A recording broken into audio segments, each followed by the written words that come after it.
Hi friends, welcome to சரன்சி official. எல்லோரும் எப்படி இருக்கீங்க?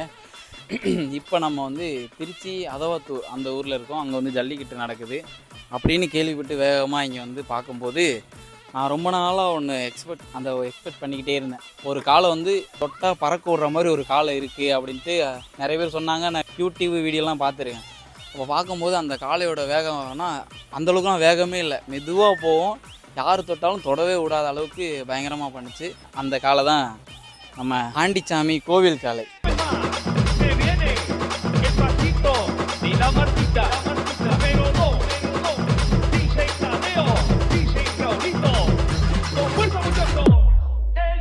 ஃபஸ்ட் டைமாக நான் இந்த காளையை பார்க்குறேன். இதோட இதை நான் பேசும்போது உங்களுக்கு தெரியாது. ஆண்டிச்சாமி கோவில் காளைன்னு நீங்கள் யூடியூப்பில் டைப் பண்ணி பாருங்கள். ஆட்டோமேட்டிக்காக இவரோட வேலையெல்லாம் அதில் நிறைய இருக்கும். ரொம்ப ரொம்ப சந்தோஷமாக இருக்குது பார்த்ததில். அதுக்கப்புறம் அது வெறும் ஆண்டிச்சாமி கோயில் காலம் மட்டும் சொல்றீங்க, அதுக்கு இன்னொரு பேர் இருக்கு, டிரான்ஸ்ஃபார்மர்னு பேரு. தொட்டா பறக்க விடும். ஆளு பாடியில நடந்து வரும் அசால்ட்டா, ஆனா தொட்டா அவ்வளோங்க 10 அடினாச்சும் பறப்பாங்க மேல.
பிரதர், உங்கள் பேர்?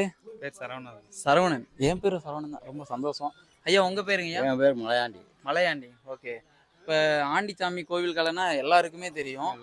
இப்போ நீங்கள் எந்த ஊர்லேருந்து வந்திருக்கீங்க ஐயா? வெள்ளியகொண்டம் புதூர். புதூர், மதுரை மாவட்டம். மதுரை மாவட்டம். Okay okay. எப்போ வந்தீங்க நீங்கள்? நைட்டு வந்தீங்க. சரி, எத்தனை டோக்கனுங்க? இப்போ எத்தனை டோக்கன்? 33வது டோக்கன். Okay okay. இப்போ அந்த காலை வந்து ஜல்லிக்கட்டில் பார்த்தீங்கன்னா சுற்றிக்கிட்டே இருக்கும். சுற்றி யாரையுமே பக்கத்தில் விடாது. தொட்டாலும் அடித்து பறக்க வைக்கிற மாதிரி பண்ணோம். அங்கே வீட்டில் எப்படி இருக்குங்க? வீட்டில் இது இந்த மாதிரி தான் நார்மலாக பேர். Okay okay. எதுவும் இந்த வேற யாரையும் பார்த்தா இப்படி அந்த நிமிர்ந்துக்கிட்டு பார்க்குற மாதிரி அதெல்லாம் இல்லை. வேற வெளியால பார்த்தா எதுவுமே இல்லை. ஆனால் அங்கே மட்டும் எப்படி யாருமே தொடாம? அது அங்கே வந்து அப்படிதான் விளையாடும். கயிறு உருவியாச்சாக்க விளையாடும். ஓகே ஓகேங்க. இந்த காலைக்கு எத்தனாவது வாடிங்க? எத்தனை வாடியில் அடக்குவீங்க? அது இப்பவே 10-15 வாடிக்கு அடைஞ்சிருக்கேன். இந்த வருஷம் மட்டும். அப்போ மொத்தமா சேர்த்தோன்னா அது நிறைய வரும். Okay okay. ஏன்னா அது நிறைய பேர் அந்த யூடியூப்லாம் அடிக்கடிக்கு இந்த காலையை வச்சு போடுவாங்க, நான் பார்த்துருக்கேன். அதனாலதான் ஃப்ரெண்டு சொன்னோடனே சரி போய் பார்ப்போம் அப்படின்ட்டு வந்தோம். ரொம்ப சந்தோஷங்கய்யா. ஏன்னா ஜல்லிக்கட்டு நம்ம ஆண்டிச்சாமி காலையை பார்த்துருக்கு. ஜல்லிக்கட்டு நாயகன் கூட சொல்லலாம், டிரான்ஸ்ஃபார்ம் எல்லா விஷயமே சொல்லலாம். ஏன்னா அந்த மாதிரி ஒரு காலை ரொம்ப சந்தோஷம். ரொம்ப நன்றி.